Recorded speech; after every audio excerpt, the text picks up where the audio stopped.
ഈ ന്യൂട്രൽ അടിച്ചു കഴിഞ്ഞാൽ വണ്ടി കൊണ്ടാകുന്ന മെയിൻ കംപ്ലൈന്റ് വെച്ചാൽ നമ്മൾ ഇത്രയും ലൈറ്റും ഇട്ട് ഈ ന്യൂട്രലും കൂടി അടിച്ചു കഴിയുമ്പോൾ ഉള്ളതെന്ന് ചോദിച്ചു കഴിഞ്ഞു കഴിഞ്ഞാല് സംഭവിക്കുന്ന വെച്ചാൽ ബാറ്ററിക്ക് കംപ്ലൈന്റ് വരും, ക്ലച്ചിന് കംപ്ലൈന്റ് വരും, ഗിയർ എൻജിന് കംപ്ലൈന്റ് വരും, ഹൗസിങ്ങിന് കംപ്ലൈന്റ് വരും, ജോയിന്റിന് കംപ്ലൈന്റ് വരും. പിന്നെ നമ്മൾ ഒരു ന്യൂട്രൽ ഓടിക്കൊണ്ട് പൊക്കോണ്ടിരിക്കുന്ന വണ്ടി പെട്ടെന്ന് പിടിച്ച് അടുത്ത ഗിയർ ഇടുമ്പോ വീണ്ടും ഡൈനാമോയിൽ പവർ കയറും, ബൾബ് കംപ്ലൈന്റ് ആവും, അങ്ങ് വയറിങ്ങിന് കംപ്ലൈന്റ്. ഇതെല്ലാം വരുമ്പോ നമ്മുടെ മുതലാളിമാര് നോക്കുമ്പോ നമ്മുടെ നാട്ടിലെ ഓണർമാര് നോക്കുമ്പോ ഇന്നല്ലെങ്കിൽ നാളെ പണിയാണ്, ഇതിന്റെ ഡബിള് നഷ്ടം.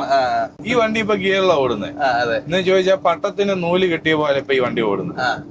കാറ്റത്ത് പട്ടം പറത്തുമ്പോ നൂല് കെട്ടിയ പോലെ ഓടുന്നത്, കാരണം നമ്മുടെ കയ്യിലാ കൺട്രോൾ. പക്ഷെ ന്യൂട്രടിച്ചു പോകുന്ന വണ്ടി പൊട്ടിയ വട്ടം പോലെ, കാറ്റത്ത് പൊട്ടിയ വട്ടം പോലാ പോകുന്നത്.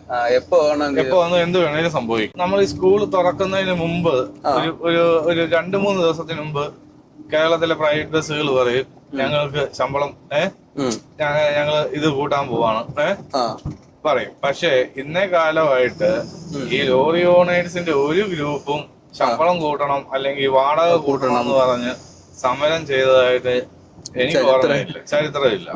ഒരു ലോറി സമരം ഒന്നും ഞാൻ സത്യം ലോറി സമരം ഒന്നും അങ്ങനെ അധികം കേട്ടിട്ടില്ല. അപ്പോൾ ഇതിന്റെ ഈ ചരക്ക് നീക്കത്തിന്റെ ബുദ്ധിമുട്ടുകളും കാര്യങ്ങളും മാറ്റാനായിട്ട് ശ്രമിക്കാൻ പറ്റത്തുള്ളൂ. കാരണം ഈ പറയുന്ന ഉപ്പ് തൊട്ട് കർപ്പൂരം വരെ പറഞ്ഞെങ്കിൽ ഈ വണ്ടികൾ ഇല്ലാതെ നടക്കത്തില്ല.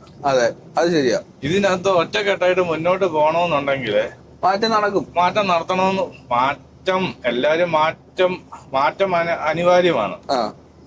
പുതിയ കാര്യങ്ങളും വിശേഷങ്ങളും ഒക്കെ ആയിട്ട് അടുത്ത വീഡിയോയിൽ വീണ്ടും കാണാം.